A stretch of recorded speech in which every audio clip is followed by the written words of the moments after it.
introduction to Science Night. Please stand by.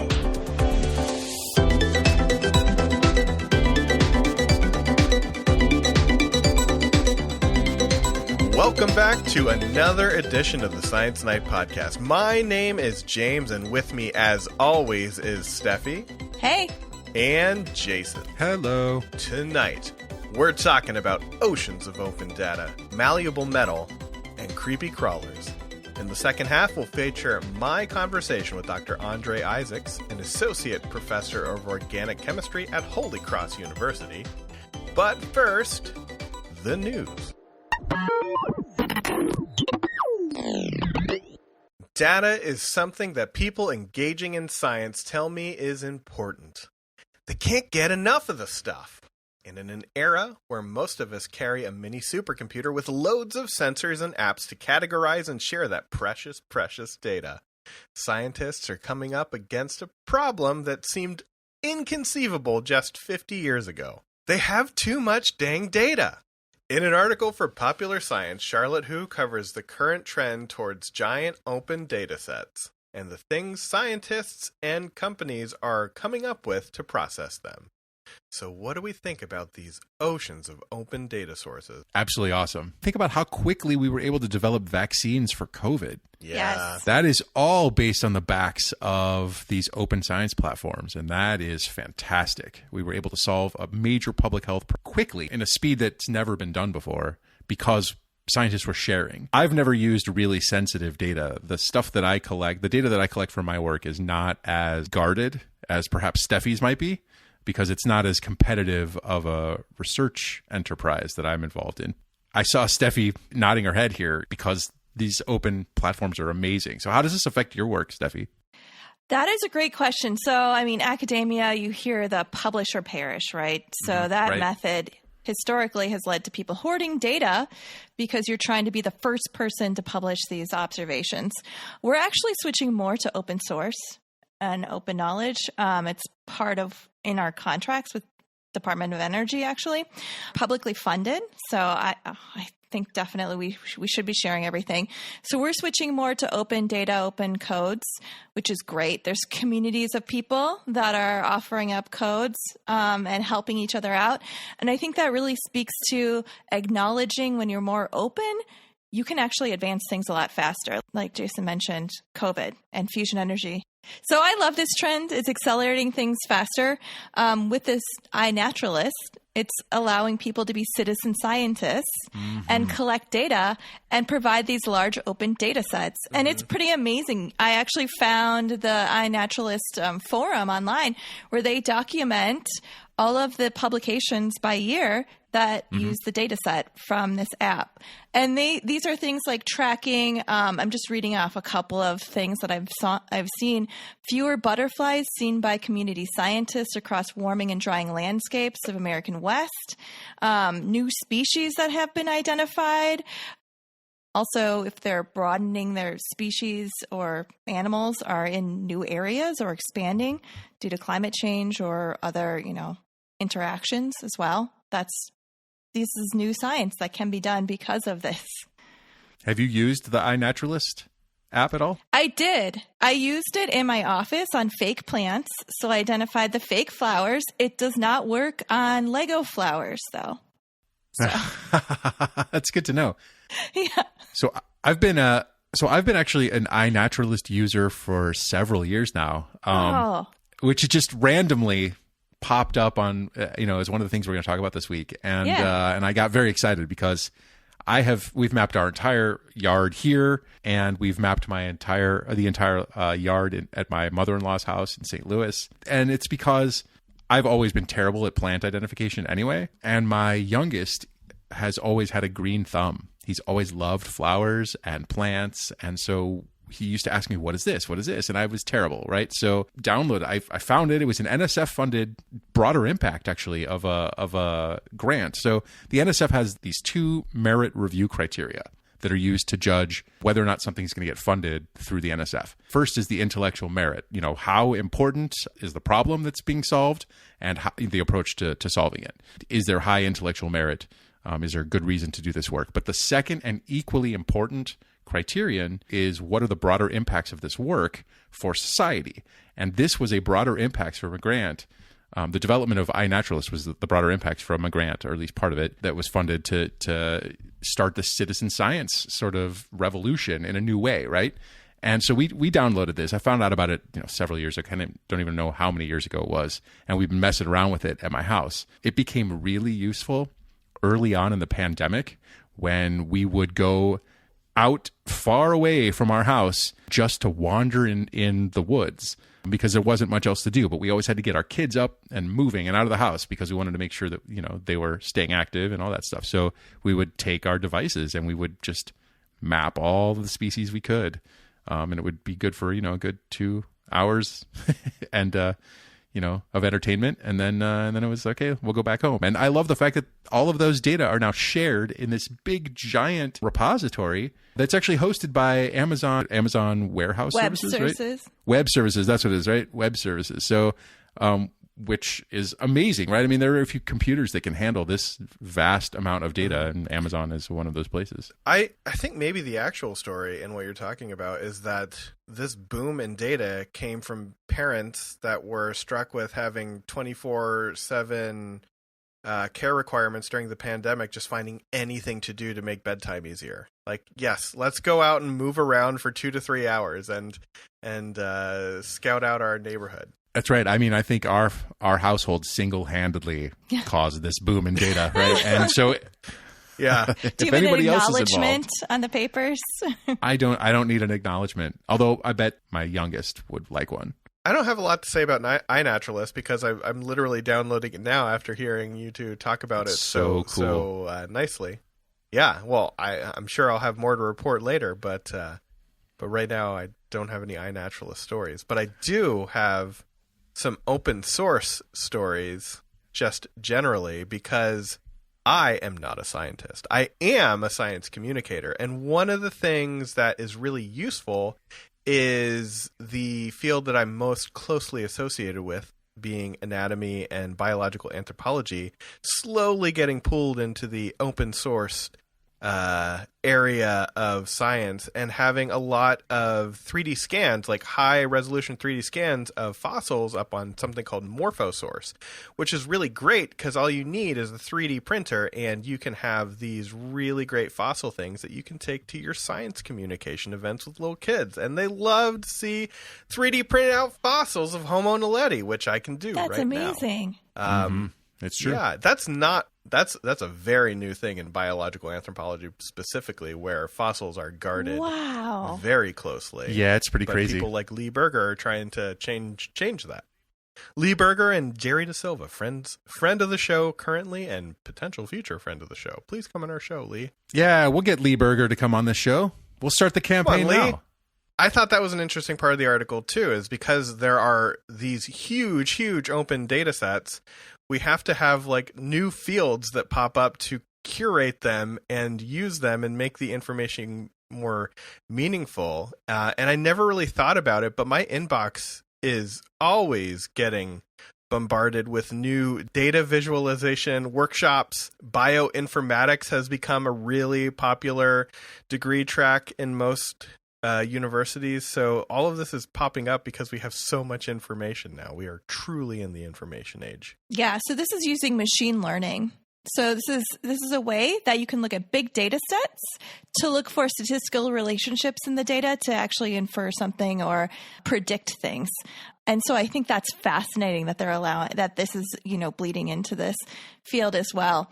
But with a challenge becomes whenever you're using machine learning or any kind of algorithms on big sets of data is making sure that you're not introducing bias in the system. So this feeds back into why these all need to be open source. So scientists can really check the algorithms, look for any biases in the data. Bias can really lead to harmful outcomes when you're looking at big data sets. So do we want to swim out of the ocean of data on a wave of malleable metal? Oh, that was really good. In 1991, the trajectory of my life was changed forever with the release of Terminator 2 Judgment Day to home video. You see, my parents thought 7 was too young for someone to see a hyper-violent movie about the coming robot apocalypse in the theaters. But a teenager running the counter of a local video store in Gratz, Pennsylvania did not share these concerns. That's when I saw the T-1000 liquid metal Terminator for the first time, creating a lifelong fascination with the idea of creating things out of liquid metal, which brings us to our next story. Michael Dickey, a chemical engineer at North Carolina State University, go Wolfpack, is looking at gallium, a metal that is liquid at room temperature, as a potential key to unlocking electronics that are smaller and more flexible, but without that whole pesky robot apocalypse thing coming along with it. So what do we think about this malleable metal and the uses that it could unlock? I think it's amazing. I think it kind of opens up the door for just the opportunities that you have when you have a flexible circuit where you can use it. There was even mention about putting it on your skin and having like a tattoo that is a circuit. Wow. The possibilities you can have with that are fantastic. Yeah, this stuff's very cool. I can't help but think of all the sort of downstream effects that will happen, right? I mean, if it becomes as useful as maybe predicted, it will become sort of a niche you use first, and then it'll start to sort of trickle out into the random everyday things, right? And that's what I'm kind of excited to see what happens, right? Like what kind of interesting consumer electronics or silly Christmas fad toys, right, suddenly incorporate this cool gallium circuitry, and sort of what does that mean for how toys change, right? Yeah. I mean, one of the big limitations of non-malleable metal circuitry is that those circuits break. This isn't going to break, and therefore those annoying toys that eventually do break and parents are grateful for aren't going to die. And that, right, they're going to take a beating and really keep on going. It'll be interesting to see what the downstream effect of that is. Truthfully, I have to tell you what's really most exciting for me is how this might affect fencing down the road. Right? Yeah. Right? So, because, if you got a bendable metal here and you're attacking people with swords, right now the circuitry breaks a lot, right? I mean, the wires break constantly. It's a contact sport, and so it's not surprising. And you're, bending the blade of your weapon. If you don't have to worry about the wires or the circuits breaking, that's going to be pretty cool. It's also fascinating from the how these circuits can operate standpoint too. So we're used to computer chips that are doing computation logic to infer input and then respond, right? These can actually, you can think about designing machines that use what they term soft logic. So this is based on simple reactions based on the changes in electrical resistance across the grid of wires. And that just opens up the avenue for things like turning off and on switches when you just press a metal instead of doing a computation to do that. I was hoping that somebody would have more understanding on the panel than I do of that.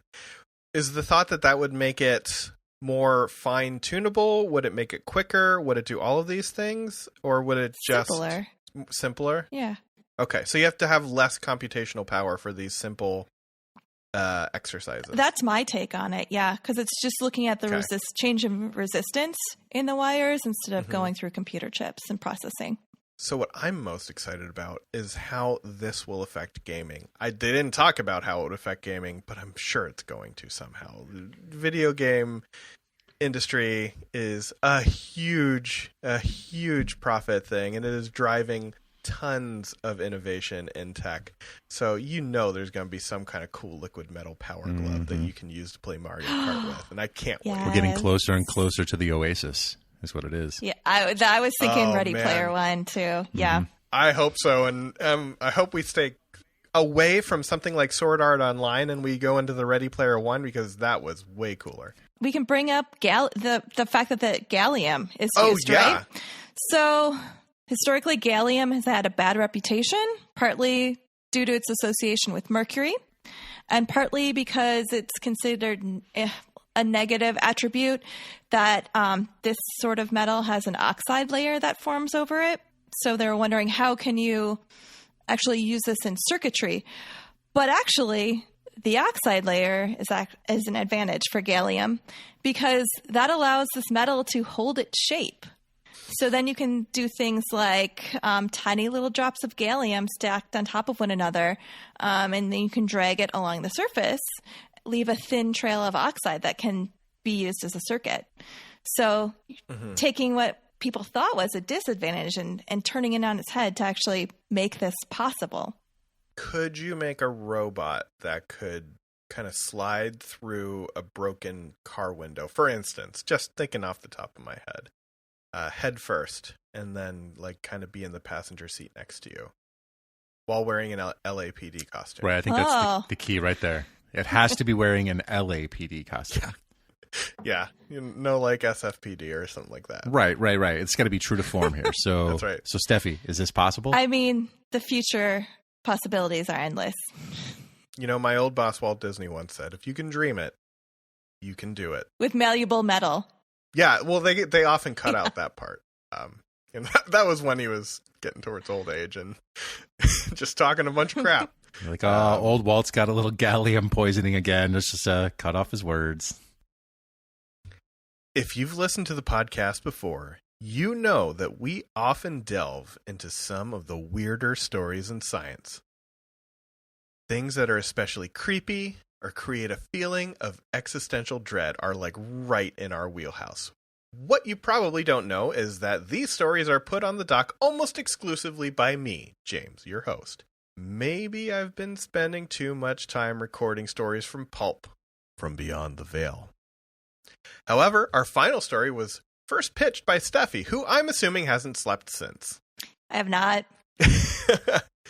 In a recent article in the journal Matter by University of California, Santa Barbara grad student, I don't know what UCSB's mascot is, William Wonderly looks at the peculiar composition of the four-pronged jaws of the bloodworm.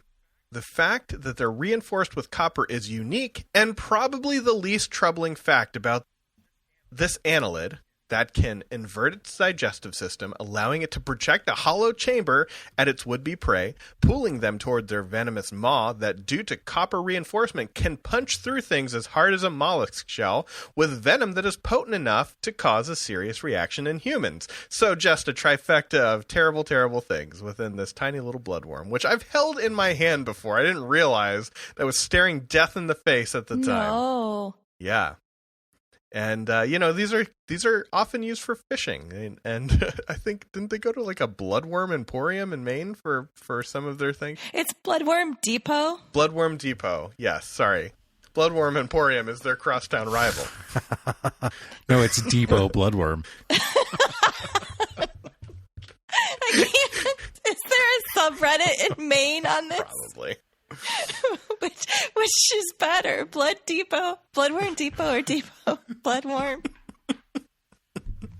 Which one has the stronger copper reinforced jaw? I don't know. I don't want to go to either of them. I think that could be our first. I'm not that far away, probably. I could go to Bloodworm Depot for this episode. Talk to a Mainer. Anyway.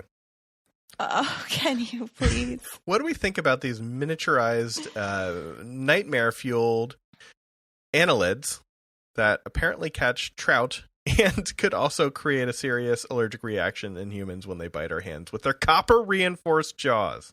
Okay, first thing, they're not miniature. Mm-hmm. They're 15 inches long.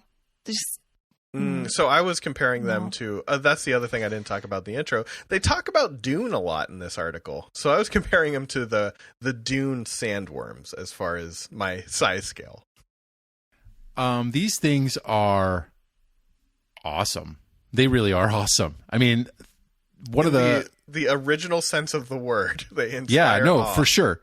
So, you mentioned, James, that they're annelids, which is important because annelids are a particular type of worm, meaning that they're segmented worms, which means that they have, a segmented nervous system that similar to what we have. I often, when we teach our students about the distribution of spinal cord innervations throughout the body. So, our spinal cord has different levels. And at every single vertebral level, we get spinal nerves, as you know, James. Steffi may not know this, although she may. Our listeners may or may not know this also. So basically, you can look at the distribution of those nerves across the skin, and if that's a banded pattern that we call dermatomes. And those dermatomes represent, sort of which region of skin is innervated by which segmented nerve. So we are segmented worms that have evolved a little bit further along the line. But these things are not too far behind. They have really powerful jaws with teeth that have metal in them. If you look at the shapes of these teeth, and there's an image that we have here that we're going to put in the show notes, these things are frightening.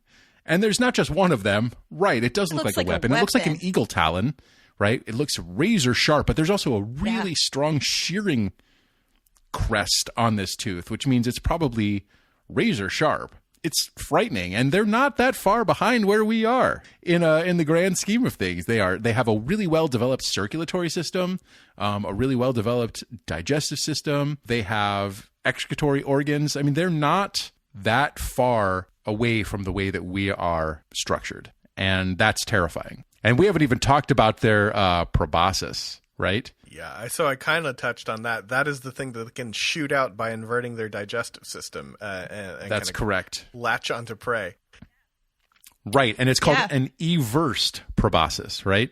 Meaning that it's being protruded from the inside. It's like basically turning the inside of the digestive system outward, spitting it out there, and then grabbing stuff to bring it back in to eat with these frightening teeth. And you were holding in your hand. Yeah. I was. You didn't know the power in your hand. I didn't. I didn't appreciate the power. They looked, when they're not under... I think that's maybe the thing, like, the average person wouldn't appreciate, is when you put these fangs under magnification, like high-def magnification, they look like a Geiger sculpture. This is the aesthetic of the Alien series of movies. It is really, like, neo-space gothic looking. It's incredibly creepy. It's true. But let's also keep in mind that even though I have, sort of built this up as something that's not too developmentally dissimilar to us, it is more closely related to the other annelids like earthworms and leeches. So it is still more closely related to those than it is to us. But we have a lot of similar characteristics here. And it's not too far down that evolutionary tree in the grand scheme of things, from single-celled organism to multi-celled organism, right? To get from this bloodworm that one can buy at the depot or not at the Emporium and get to us. Let's talk about the thing that does make it interesting and different from the other annelids, though. And it's the thing that I said was like the least troubling aspect of it. It's the fact that these fangs, jaws, clamps, retention devices are actually mineralized with copper rather than just having like free copper in the bloodstream, which a lot of organisms do. This was the first time that it's been noted that this has actually been used as a source of reinforcement of something. That would be like, I'm sure the biochemical processes are different, but that would be like us being able to pool something other than calcium, like copper, from our blood system and put it into our bones, which, I don't know.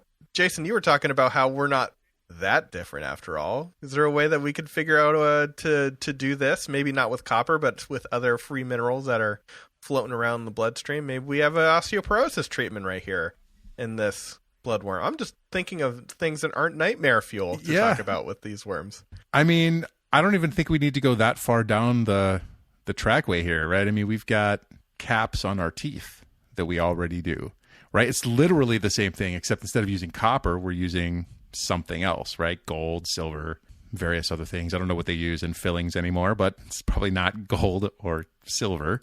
But the point is, it's reinforcing that enamel structure of the tooth, or whatever it is, whatever protein is being used in here, right? And minerals being used in here to form this tooth. And I don't remember the details well enough to recall, but it's still a reinforcement of that organic material with an inorganic material. And that's really clever. Also kind of frightening, right? I mean, it's not just that they have these teeth, that they reinforce it with metals. Could do some serious damage. You're right. And let's be honest, it's copper, which is really conductive, and we're not too far away from like electric bloodworms. Oh, it's totally possible. The look on Steffi's face, dear listener, I'm just terrified. is one of, I work in fusion for a reason. So I don't get bit by bloodworms. But so let's bring it back to. She's happy to melt her face off. Gosh, yeah. But, that would be her own mistake. So we'll bring it back to Bloodworm Depot. Because that's where they were able to get bloodworms to do gene sequencing to understand more about the multitasking protein that attracts and possesses copper from the bloodworm's environment to these terrifying teeth. And what was really interesting is that the researchers found most proteins, like multitasking proteins, are very complicated to reproduce. And this talks about when you want to synthesize these things for applications. However, they found out when they were doing the gene sequencing, these were actually very simplistic in the bloodworm, almost exclusively using only 2 amino acids, glycine and histidine. So really, maybe we can be bloodworms with copper teeth someday. Yeah, we just need to synthesize this protein to help us pull the copper in our natural environments into our tooth surfaces, right? So you're saying we're one protein away from a copper age within our own bloodstream. I'm, you know what? I'm just a fusion scientist reading a bloodworm article and making some scary assumptions. I think evolutionarily speaking, we're like one protein away from all sorts of stuff, right? Including death. So, and actually probably in more ways than others, right?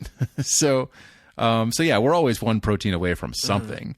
This time, though, we are one protein away from at least understanding how this transport works really well and being able to synthesize it for an application outside of biology. I think the real question that this paper poses is who would win in a one-on-one battle, a bloodworm or a cone snail? Ooh, that's a good question. Well, the bloodworm has, 6 extra inches on it, on the cone snail? Mm-hmm. But the cone snail has a hard shell. Right. But the bloodworm can bite through the hard shells. Yeah. True. It did specifically point that out, that it can bite through a mollusk shell. Maybe they're fans of the show, and they knew that we'd eventually get to this. Whatever it is, they're both not making me sleep tonight. Yeah. So. Mm-hmm. But, I think what this really shows is the importance of mentorship within the scientific enterprise. And after this break, we're going to talk to Associate Professor of Organic Chemistry at Holy Cross University, Dr. Andre Isaacs. But first, a message from a podcast that I think you will enjoy.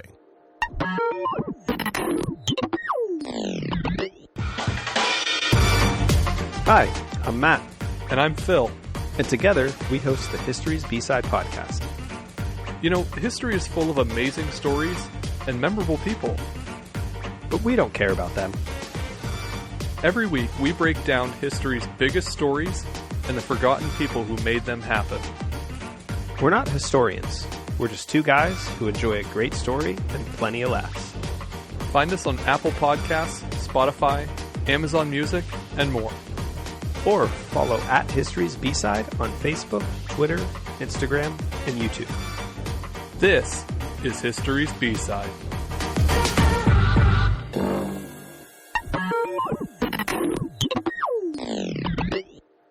Welcome back to the Science Night podcast. Tonight, I am so excited to introduce you to our next guest. He is the Associate Professor of Chemistry at the College of Holy Cross. Welcome to the podcast, Dr. Andre Isaacs. Thanks for having me. I'm excited to be here. I have rarely been this excited to talk to somebody. I have so much I want to ask you, and we're going to get into it. And hopefully by the end, I'll be a little bit more willing to show off my own dance moves on social media. But that is a long road to get to that point. So the first question I want to ask you is the question I ask everybody, and that is, tell us a little bit about yourself. What is it that you do? All right. That's a good question, because you're right. I don't get that one very much. What it is that you do? Well, I do a lot of things. But I guess when I think about what I do primarily, I think of myself as an educator. So I teach at the College of the Holy Cross. I've been there for about 10 years now. And, I work with, a great population, an impressionable population, ages 18 to 22, and I teach organic chemistry. But I think in my teaching, what I also strive to do is to inspire young people to find their passion, whether it is chemistry or not, but just to find some kind of passion. And I've had a number of students come through my classes and lab that have ended up in very different fields, but still have taken on what we've worked on, and hopefully the inspiration I've given them to become great people in their different professions. You do some advising for non-STEM students.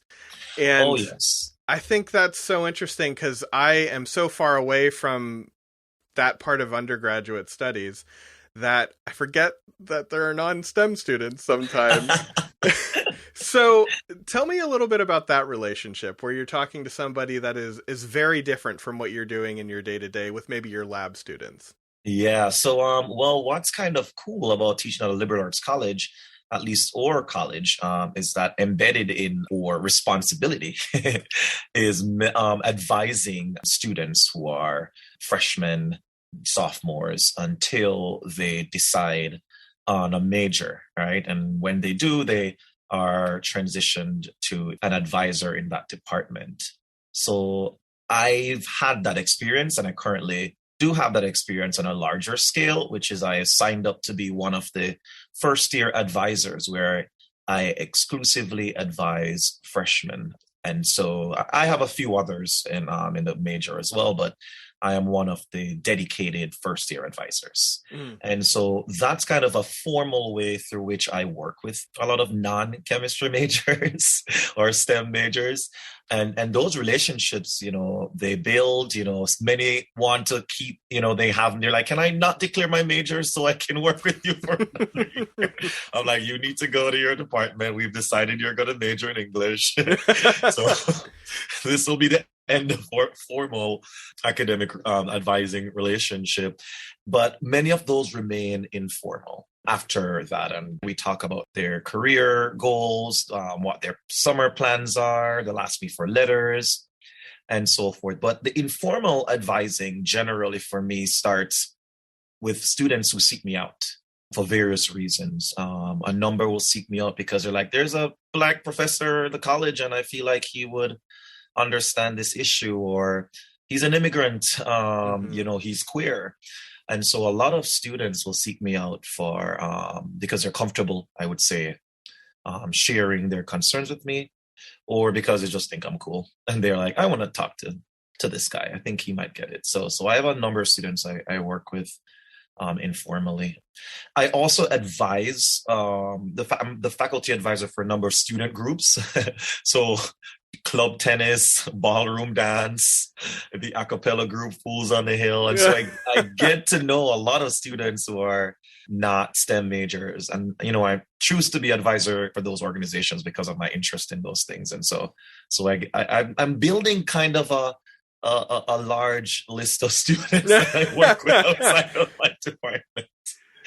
I've only been talking to you for a little bit, and I feel like I could really tell you anything. I think you're gaining this Rolodex because you are absolutely yourself. And I think that is the most important thing for people in STEM to be. One of our passions here at the podcast is to kind of demystify the scientist and push them into their, I don't want to say spotlight, but bring the scientist forward and maybe let the science stay back for a little bit. I think you're doing that super well. So it makes sense that everyone wants you to be involved in what you're doing, and you're just fun. These are some kind words. That's what I wasn't going to bring you on and roast you, but maybe that's for the next appearance. My students do roast me, so I can handle it.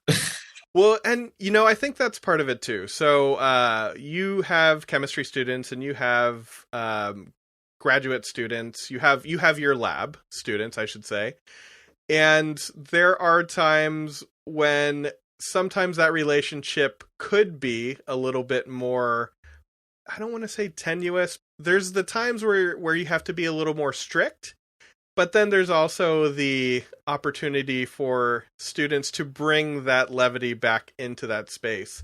How important do you think that give and take is to keep that relationship from getting toxic in the lab? That is an excellent question. And, we can all pretend it's all rosy and there are never any issues, between students and faculty, even if, you showcase a more positive side, or if it's generally a more overall positive relationship. So first of all, I only have undergraduate students in my lab because we are a primarily undergraduate institution, actually exclusively undergraduate. Okay. So all of my coworkers, my research coworkers / students are all still in college. And so, that's an important thing to consider when you think about the dynamic that exists, between them and myself. Generally speaking, I have a really good relationship with my students. I empower them to take on the work they're doing and to own it, first of all.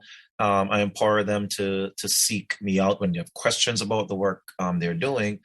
But I also tell them to share with me whenever they're having mental health issues, whenever they're struggling with their classes that might impact their productivity in the lab, so that I can be aware and we can discuss how they will do work that particular week, right? And so I'm aware and I'm not, breathing fire down their back, discuss a strategy for getting the work done that we've already discussed. So that's one thing that alleviates the potential drama.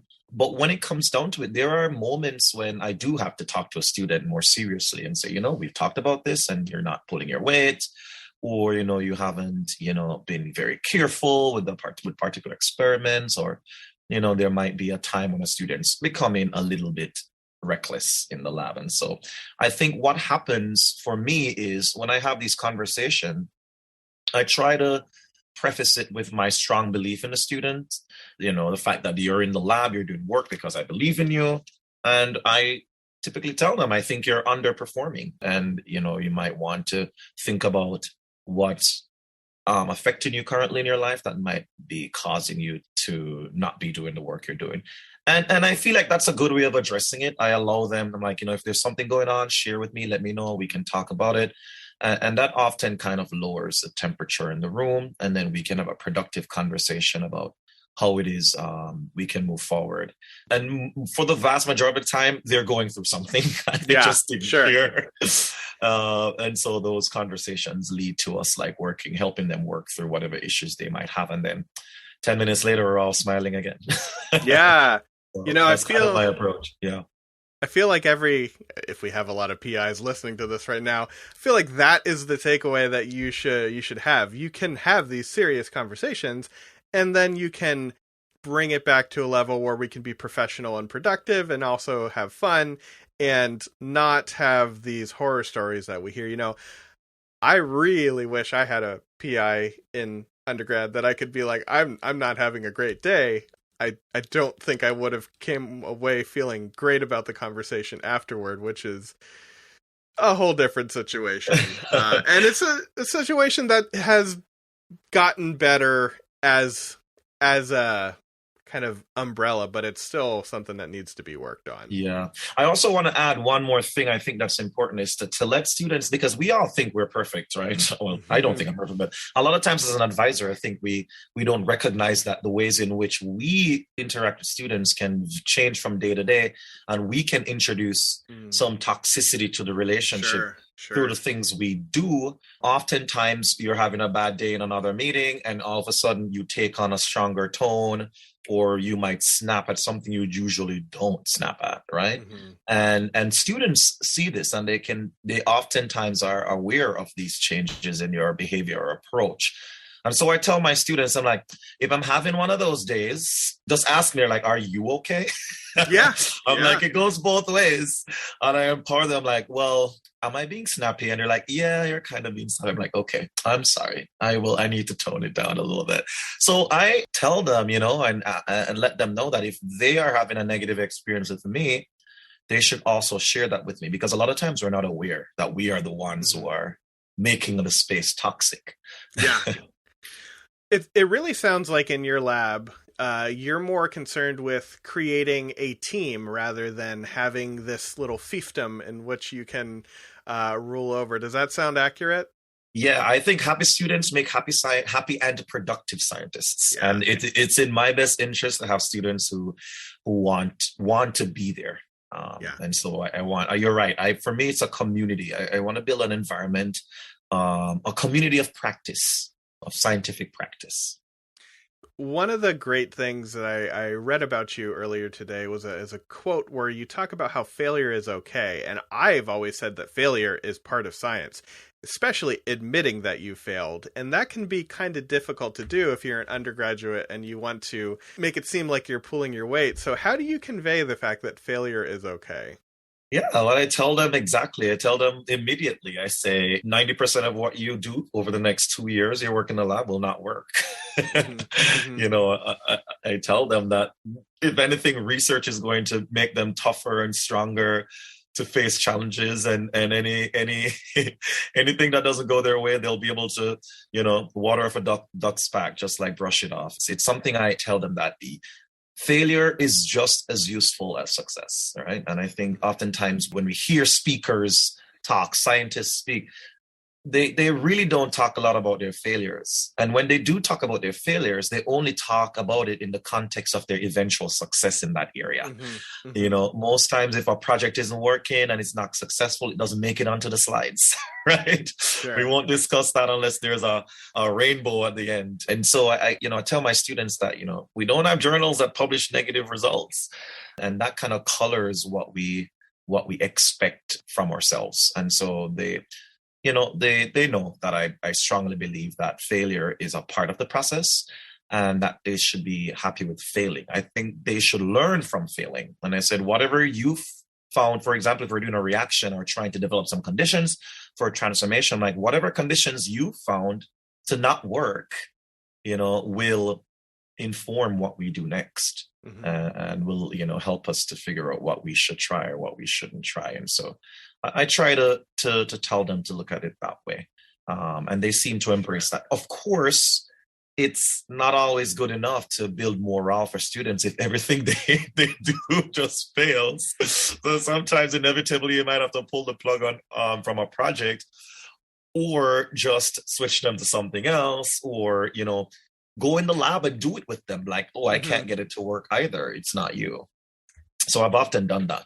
Yeah, I feel like that is the importance of creating that community feeling in the lab rather than this situation where you're terrified to go to the PI's bench and ask them for something. Because that's when you get people trying to cover up bad results. Yes. And that's when you get bad science. And who knows what that could have, if it's happening to an undergraduate, what that reverberation is going to be down the line. So yeah, another message to all the PIs listening out there: avoid bad science. Let your students fail, and let them know when you fail too. Exactly. I mean, I tell them I couldn't get this to work. I tried it over the summer, didn't get it. You talked about journals not publishing failures, and that's another pet peeve of mine, is how kind of removed science has gotten from communicating science and just churning out those articles. I feel like this is something we could probably talk to for far too long, but I think you're right. We just need to embrace that and realize that it's part of the scientific method. It's actually a big step of the scientific method. It's a huge step. Yeah. I mean, I've read papers and be like, why did they not try this protecting group on the nitrogen? I'm like, this should work. And then I try it. And then you email them like, oh yeah, that one doesn't work. But there's nowhere in your paper that says that. There is nowhere in your paper that says this didn't work. That would have been very helpful for me to not waste 2 months of my time trying this reaction. If you found that out, just tell us. I want to talk about you specifically a little bit more. So you mentioned you're an immigrant. You're from Kingston, Jamaica? Yes, that's correct. I knew you're from Jamaica. I wanted to get the city right, and I did it. And now I'm making it seem like I was worried. Again, note your failures, although I'm probably going to edit that part out.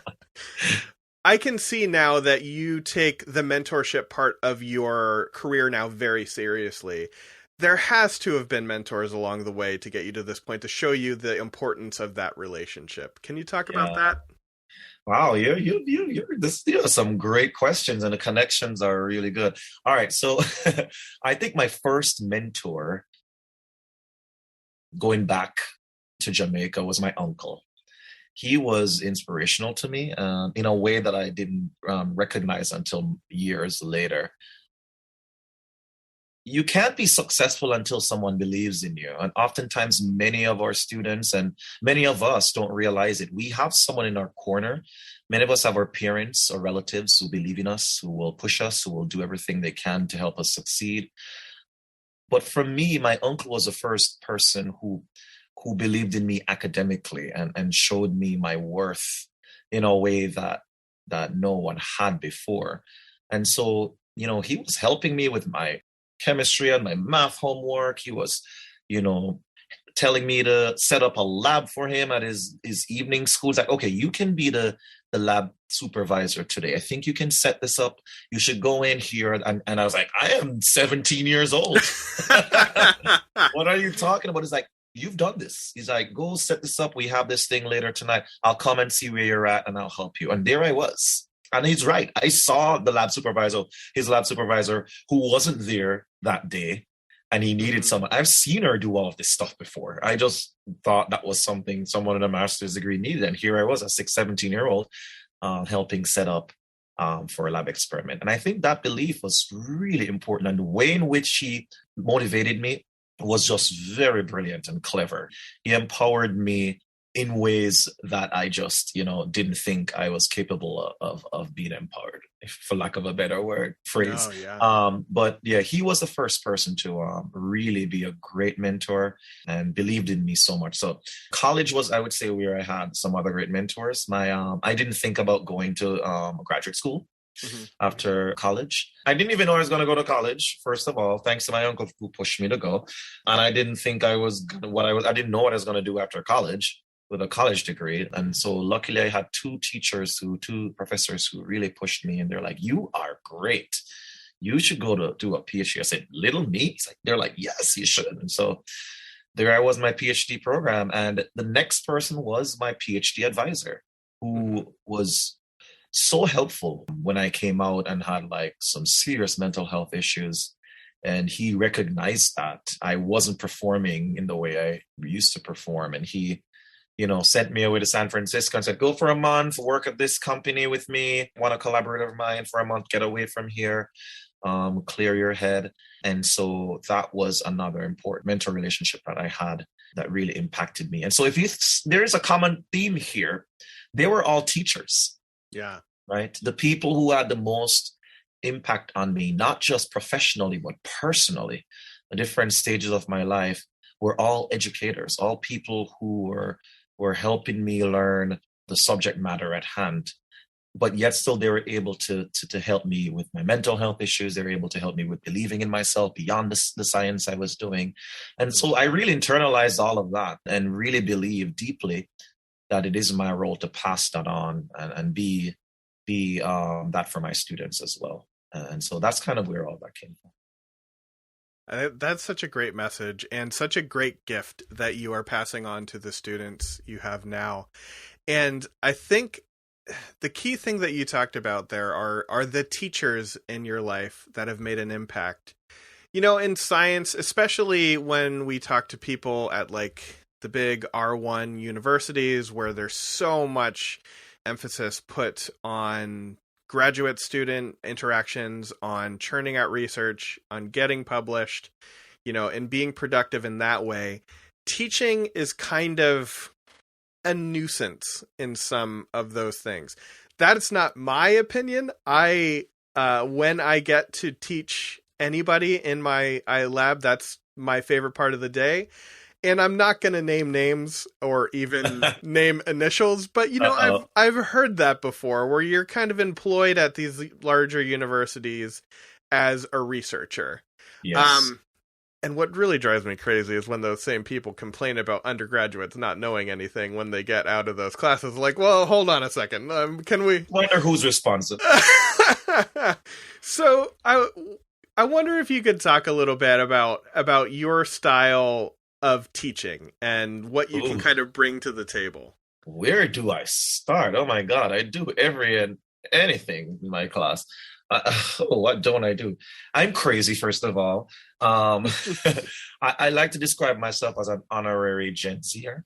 I think my students would agree that they've given me that title. But I start off by being genuine, just being real with the students. You have to start off by breaking down that barrier. They've already internalized that professors are on some pedestal and are untouchable. And there is this built-in wall that many professors actually help to perpetuate. Sure. That I have this knowledge and you are here to hopefully get 5% of it. And you must do everything you can to be in my favor so that you can get some of this in knowledge. And you should grovel at my feet while you're at it. I go into my class and I make it known to my students on the first day that we are collaborators. I don't care how old you are. You are 18, 19, 20. It doesn't matter that I'm twice as old as you all are, but we are collaborators and we're on a journey, right, to get you to learn the material you signed up for in this course. And I'm your guide. And if we view each other as collaborators in this effort and me as your guide, then I think it makes it a lot easier for students to learn. It creates a more positive environment, a collaborative environment, not just between the students and the professors, but it encourages them to work with each other too, because they'll see that you are showing them how to study, how to work through problems, and then they in turn can show each other how to do that. And so that's the first thing I do. I walk into the classroom and I break that down. I let them know we're collaborators. Let's work this through. I often say it's not you against me and the material, it's you and I against the material, and we're going to take it down together. Mm-hmm. So that's something I start off by setting the tone. I also make it very clear that I'm going to be as accessible as I can.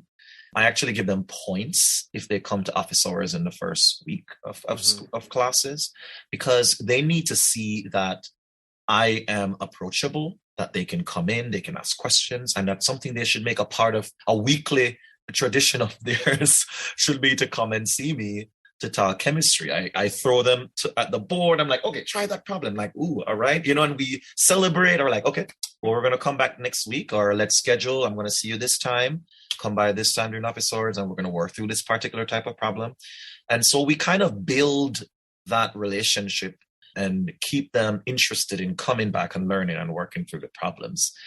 I also believe in data, and hopefully we all do as scientists, but there's a lot of data out there that shows you that the way we teach needs to be revamped.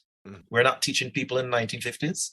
That's how many of us learn, because our advisors learn from their advisors who learn from their advisors, and nothing's changed in the past 70 years in terms of how we approach teaching. And we have students who live in a generation that are quite different from how we learned, or even our parents learned. Like 90% of my students take notes on an iPad, and so we have to adapt. And so things like, increasing the types of assignments we give students, changing the types of assignments we give students.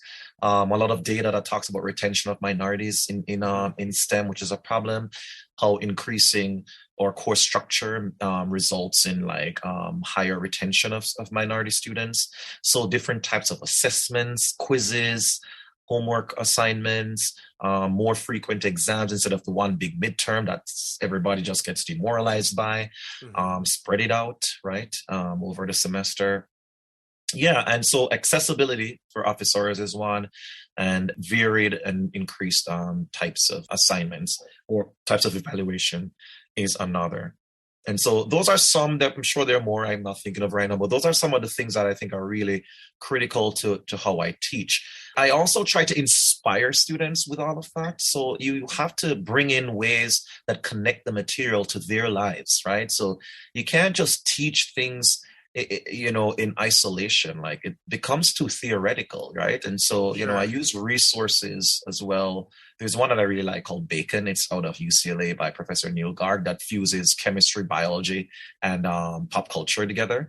So they're seeing the chemistry as it, in terms of how it relates to biology, but they're also seeing like how someone talks about radicals or on Friends. They're like, aren't those radicals, those chemistry, and it connects it all, and then they go into the science. So it really brings students in, and so we have to continuously, adapt and learn how to change and think about ways to get them in, because we live in a connected world and our students are connected to everything nowadays, right? It's hard for them who are raised in a time where we are talking about interdisciplinarity, right? But then our courses are like literally nothing interdisciplinary about it at all. And it needs to be interdisciplinary with life. Because that's how they exist. So we have to find connections to everything we teach.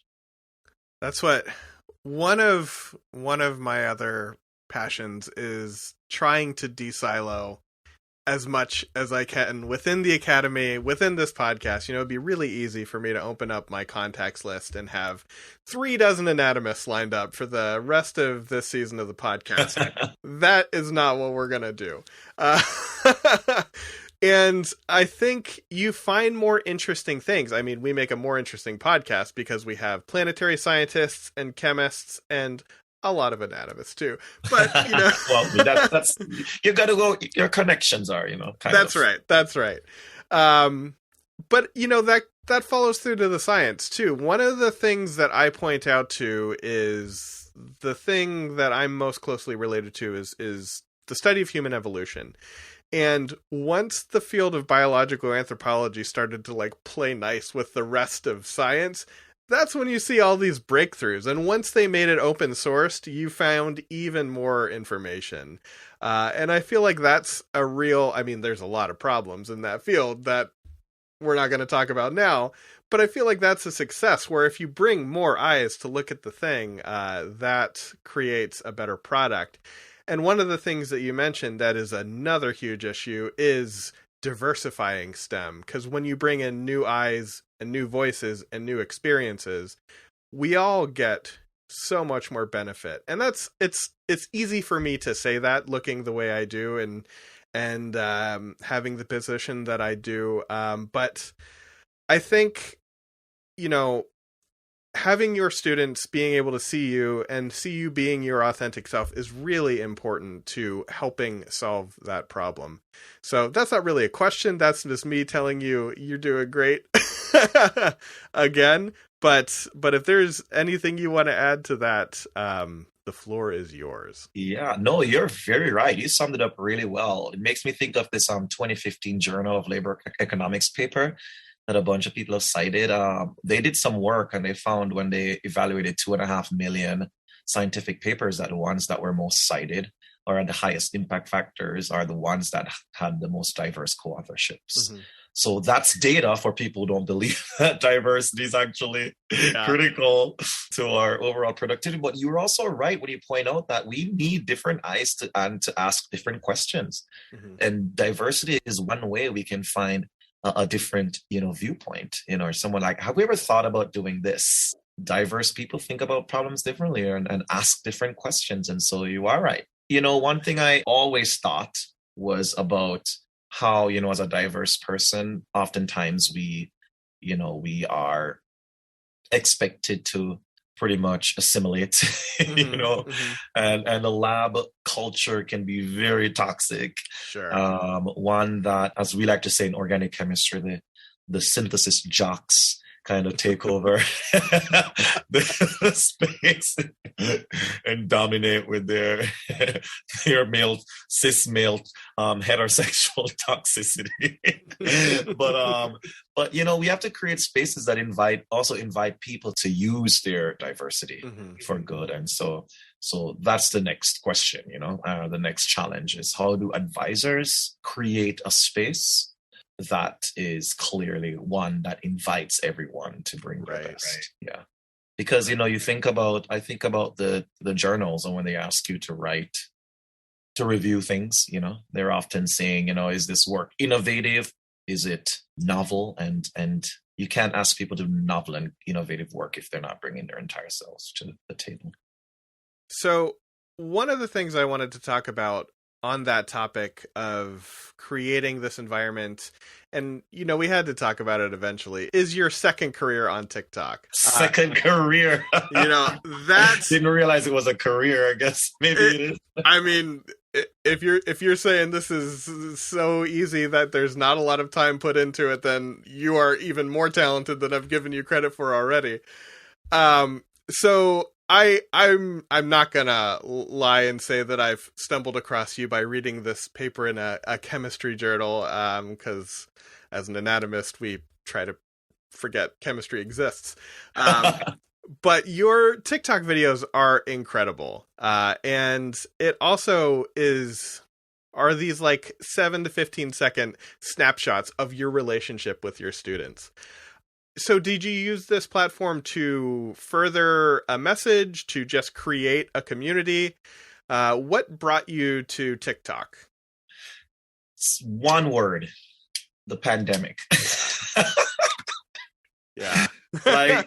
like many other people, March 2020, we were all sent home, and faculty were given a week to just figure out how you're going to transition online. That I did. And then you wrote your lectures, you did them on Zoom, and then you were stuck inside and you were bored. And so, I was literally just getting videos sent to me by friends. Everyone was trying to find a way to, to cope. And a lot of TikTok videos made it into my text message inbox. And then I was like, I could make videos too. Uh-huh. And so I was like, I'm going to download it. I'm going to see what this thing is. So I did. I downloaded it, and being the curious person, I'm like, wow, some of these transitions and things are challenging. How do people do that? And, eventually learned how to do some of these transitions, and was just experimenting with it just for fun, made videos and laughed, sent to my friends. And it was a summer later that I went back to lab, or was allowed to go back to lab eventually. And I was just, I should make one with me in my lab, just like working. And that was when it kind of took off. A lot of people saw me. They're like, wow, a queer Black scientist who seems like he's having fun. This is not, the representation is one. That's not, I didn't expect in terms of the orientation and the racial identities, but also he's having fun. Yeah, sure. So, people really were drawn to that. And I was like, oh, well, I'm going to just keep making videos to showcase, how I am as a chemistry professor, as a scientist. And of course, my relationship with my students, which is a huge part of what I do as a scientist and as a teacher.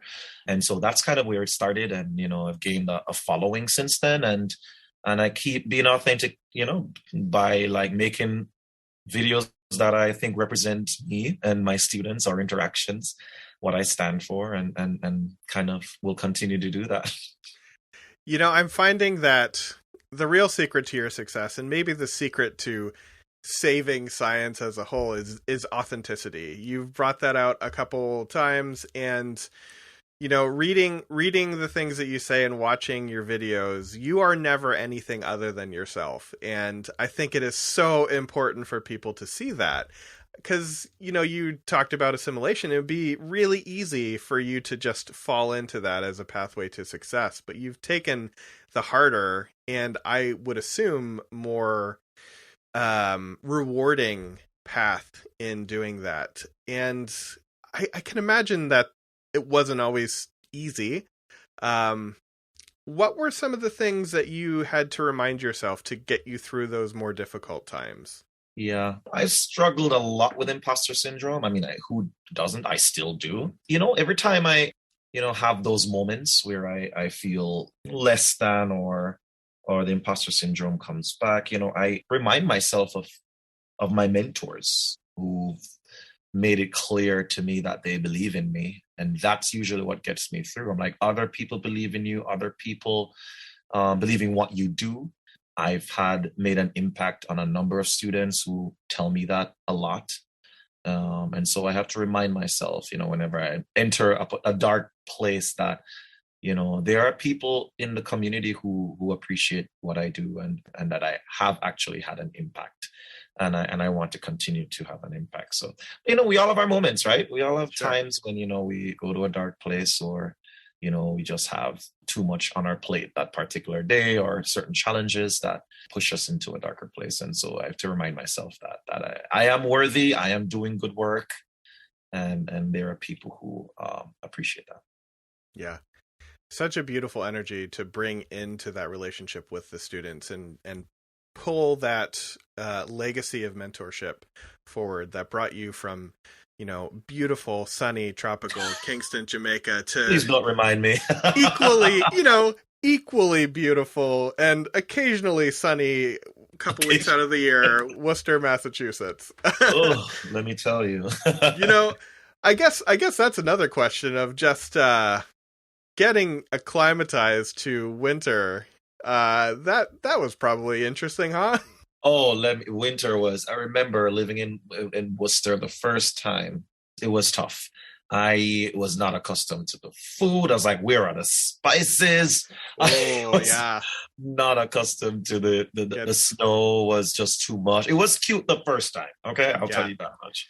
But once it went above 4 or 5 inches to 20, 25 inches, I was like, this is no longer exciting. Yeah.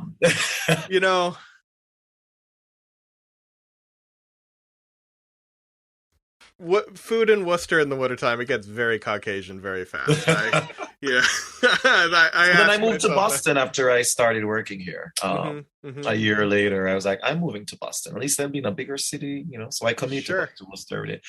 Bigger city, I'll find some Jamaican food. There's something to be said. A lot of Irish food to contend with in Boston, but it does get a little better.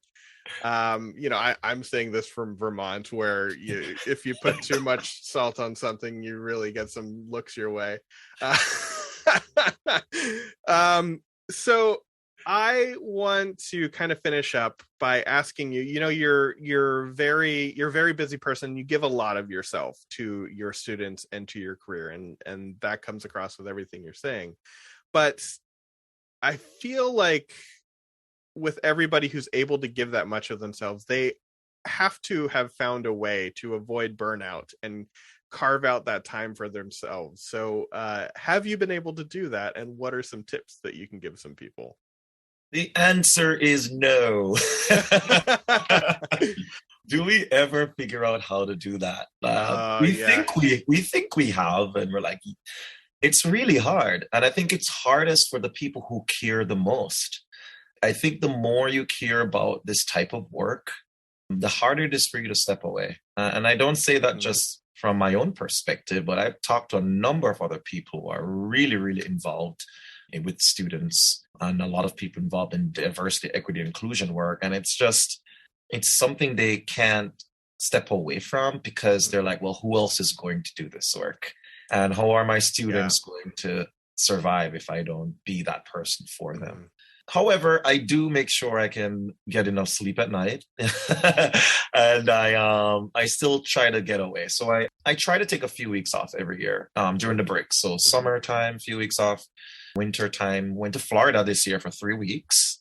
Very nice. I did work a little bit, or a bunch, but it was a different space, and I was there in warm weather, get away from New England, and I was able to take some time for myself. So I try to do that. During the semesters, however, it's just a mad rush. Everything just happens. Sure. It starts at the end of January, and then you blink and it's the middle of May. But yeah, I do try to step away if I feel as if I can't handle all that I have on my plate. It's really hard to say no, because a lot of the things I get asked to do are things I really believe in. And so I try to carve some time out if I can to do it. But it's a tough balance. Yeah, it's a really tough balance. Burnout is real. And unfortunately, we see it a lot with people who really care deeply about students and this type of work. As someone who is benefiting now by the generosity you have with your time, I don't want to take too much of it. So the last thing I just want to give you is an opportunity to tell us how we can follow you, how we can support you, how we can keep track of what you're doing in new and innovative ways to teach students. That also means I'm now pressured to put out good content or good things for people to benefit from. I promise you, if you look at the follower count between me and you, I think I am pressured to put out good content around this episode. Yeah, so I have my social media accounts. The ones I primarily use are TikTok, Twitter, and Instagram. And my handle is the same on all three. It's Dr. Dre 4000, DRDRE 4000. So yeah, those are my handles that I use. You know, if people are interested in following me, they'll get to see me have a great time with my students. Sometimes I post like educational content. Sometimes I post some content around diversity, equity, and inclusion. But the primary type of content I put out is really just a day in the life of. Is how I think about it. A moment in the life of. This is what we're doing. These are the ideas we have, and here are my students, and we're having a good time. This has been my conversation with Dr. Andre Isaacs. Andre, thank you so much for talking to me. You're very welcome. Thanks for having me.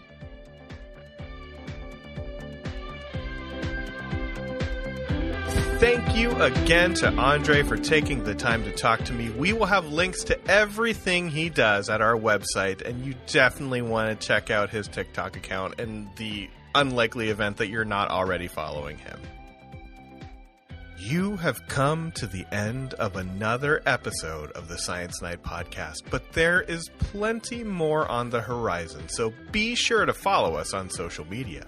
If you want to follow me, I am at James_Reed3, where you can see me talk about the greatest team in the history of the NBA, the Philadelphia 76ers, and I'm sure I will not change that opinion at any point in the near future. Steffi, where can everybody find you? You can find me on Twitter at Steffi Deem or Instagram at Starshippin'. Jason, where can everybody find you? You can find me on Twitter at OregonJM. Let's go Blues. And you can follow the show at Science Night 1 on Twitter, and also be sure to check out our home on the web, scinight.com, with links to everything we talked about today, past episodes, and links to all of our social media, and most importantly, our merch. If you are looking for a low-stakes way to support the show, why not go to our merch store and buy one of our sticker packs? We're going to be having some new designs coming out, but right now we have a pack of all of our logos, so go to scinight.com/merch and pick one up today. We will be back in 2 weeks with another episode, and until then, have a great night. The Science Night podcast is a proud member of the River Power Podcast Mill. To find out more about our shows, go to riverpower.xyz.